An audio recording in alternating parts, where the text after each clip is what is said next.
الشيطان الرجيم بسم الله الرحمن الرحيم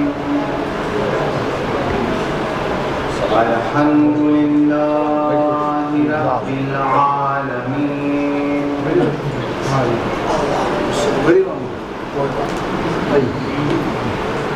والصلاة والسلام على الأنبياء والمرسلين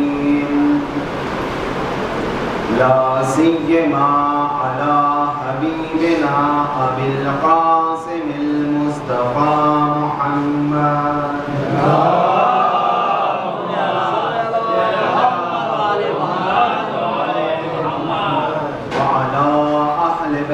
الطيبين الطاهرين المعصومين المنتخبين المنتجبين واللعنة الدائمة الباقية على أعدائهم أجمعين من يوم عداوتهم إلى يوم الدين أما بعد فقد قال المعصوم من كان مطيعا لله فهو لنا ولي ومن كان لله عاصيا فهو لنا عدو صلوات اللہ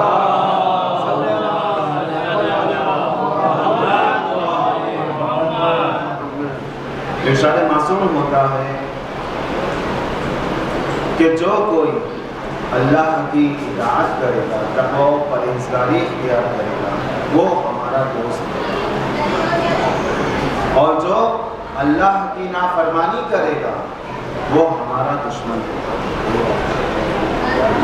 عام طور پر آپ سبھی اس بات کو بہتر طریقے سے جانتے ہیں کہ مقصد کربلا توحید کو زندہ کرنے کا نام ہے، مقصد کربلا رسالت کو بچانے کا نام ہے، مقصد کربلا اسلام کی بقا کا نام ہے۔ اسلام زندہ ہے تو امام حسین کی وجہ سے، لہذا یہ پہلو ہم لوگ فراموش نہ کریں۔ کربلا میں امام حسین کی زیارت کا جتنا ثواب ہے وہی ثواب میں شریک اصحاب حسینی بھی ہے، انصار حسینی بھی ہے اور بنی ہاشم کے افراد بھی ہیں۔ مرتبہ اور مقام سمجھنے کی کوشش کریں۔ جو ثواب کربلا میں امام حسین کی زیارت پر ہم اور آپ حاصل کرتے ہیں وہ زیارت میں شریک اصحاب حسینی اور انصار حسینی بھی ہیں۔ یہی وجہ ہے کہ ہم بھی کہتے ہیں یا لیتنی کنت معکم فافوز فوزا عظیما، اے کاش ہم بھی آپ کے ساتھ ہوتے اور اس بلند مرتبے پر فائز ہوتے، یعنی اگر کربلا میں ہم بھی ہوتے تو ہمارا مرتبہ بھی بلند ہوتا۔ اسی کو میں بچوں کو سمجھانے کے لیے ایک مثال دیتا ہوں کہ جب تک کہ ایک قطرہ ہوتا ہے تو اس کی کوئی حیثیت نہیں ہوتی، قطرہ ہی رہتا ہے، اس سے کوئی استفادہ نہیں ہو سکتا۔ لیکن جیسے ہی یہ قطرہ سمندر میں مل جاتا ہے یہ وہ قطرہ نہیں رہتا ہے بلکہ سمندر کہلاتا ہے۔ اصحاب حسینی یا ہم اور آپ زائرین سب ایک قطرے کی طرح، لیکن اس وقت تک قطرہ ہے جب تک کہ ہم الگ ہیں، لیکن جیسے ہی امام حسین سے جڑ جائیں گے ہم سب حسینی ہو جائیں گے، ہمارا مرتبہ بلند ہو جائے گا۔ صلوات پڑھ دے باہر سے۔